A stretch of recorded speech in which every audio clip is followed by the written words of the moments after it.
Submersible, I mean, I see some maybe not calling it a submarine. Is there a difference? I think it's just the particular specs that are required for a kind of vessel, I guess. So just the parameters that it operates a little bit differently. Of course, a lot smaller than what you might think in your mind's eye as a submarine. Use something that's maybe used for military purposes rather than this submersible that is more equipped going down a lot deeper. But maybe going on shorter trips rather than submarines that can essentially keep trucking along the ocean for weeks at a time.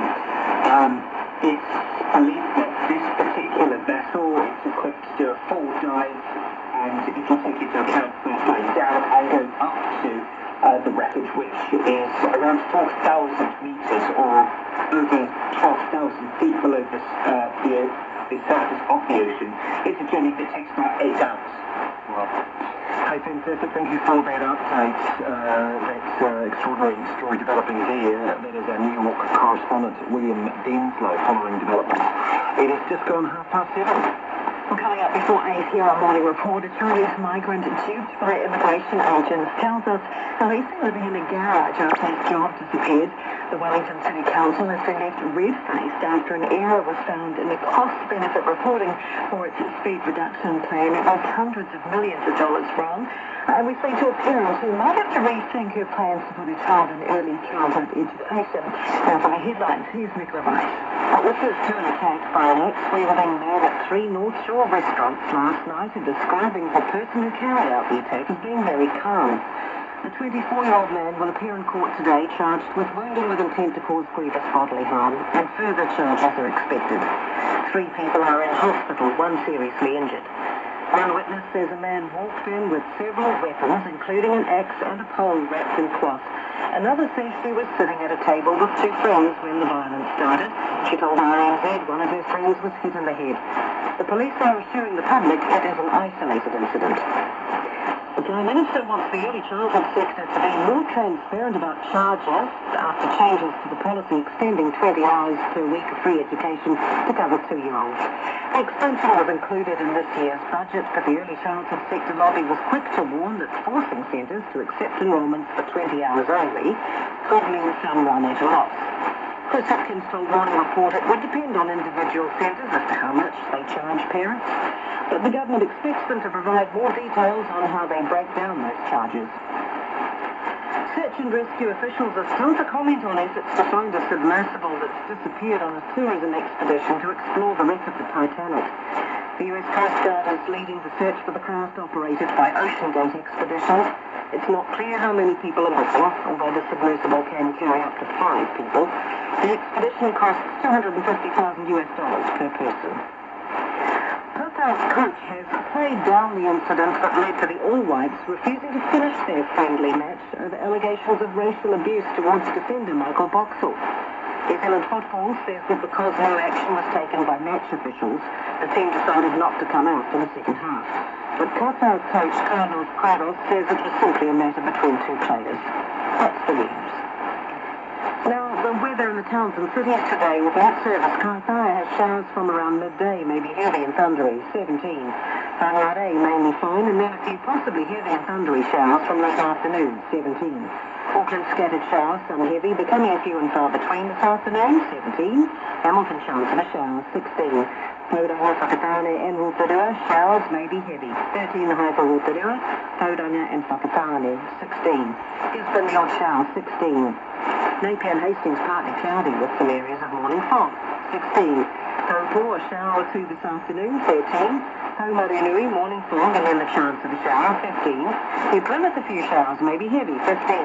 Masterton, partly cloudy and 15. Whanganui, fine, 18. Palmerston North, sunny and 16. Levin, fine, 17. Carpenter, fine and 16. Wellington, sunny and 15 degrees.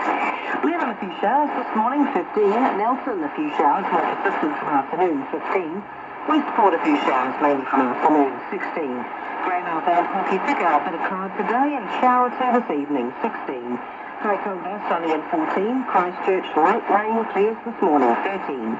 Ashburton and Timaru, mostly cloudy. Ashburton 13, 12 for high in Timaru. Oamaru, light rain clears around midday. Some evening drizzle, 13. Wanaka, low cloud or fog, 9. Queenstown, partly cloudy, morning fog and 10. Alexandra, chance of fog to start, a mostly cloudy day, 8. Dunedin, light rain, clears about midday. Some drizzle this evening, 13. And Invercargill, you'll find with pockets of fog this morning, the high 12. It's 25 minutes to 8. Now, many thanks very much, Nicola. You're listening to your morning report on RNZ National. Well, a Chinese man has been living in an Auckland garage for 3 months and working illegally after paying more than $17,000 for an accredited employer work visa. The construction company who was supposed to give him a job says they didn't even realise he was in the country, even though the visa was approved in January. Thousands of workers have been left jobless and destitute after paying thousands of dollars for visas, which ties them to employers and makes it illegal for them to find new jobs. Our reporter Lucy Sear has the story. The construction worker who RNZ is not naming has been paying $120 a week to live in the West Auckland garage, which he shares with 3 others. He's just room for 4 beds, which are separated by curtains, and RNZ did not see any sign of heating when we visited. He's barely getting by after paying thousands of dollars for the visa to a China-based lab export company. He says the day after he arrived here in March, the agent he'd been dealing with told him the employer, Well Done Construction, no longer wanted him. He says he's been scammed. His words have been revoiced. I come here and never get to meet my employer. This is suspicious. If they genuinely want to employ me, they wouldn't just fire me before even meeting me. Well Done Construction Manager Jerry Jones says the man did have a contract with the company and it knew his visa had been approved in January. But he says the agent, Johnson Young, only told the firm this month that the worker had arrived and had been doing other jobs. The company decided to cancel the man's visa. Mr. Young hung up on RNZ when we asked about what had happened, but just days later, the worker was reimbursed half the money he'd paid over. The worker claims Mr. Young had been arranging other jobs for him, which is illegal, and he wants immigration to give him an open work visa. I want the immigration department to give me a legal work visa, so I don't need to be scared when working, because I came here through normal and legal processes. I don't want to work illegally. The Migrant Workers Association's president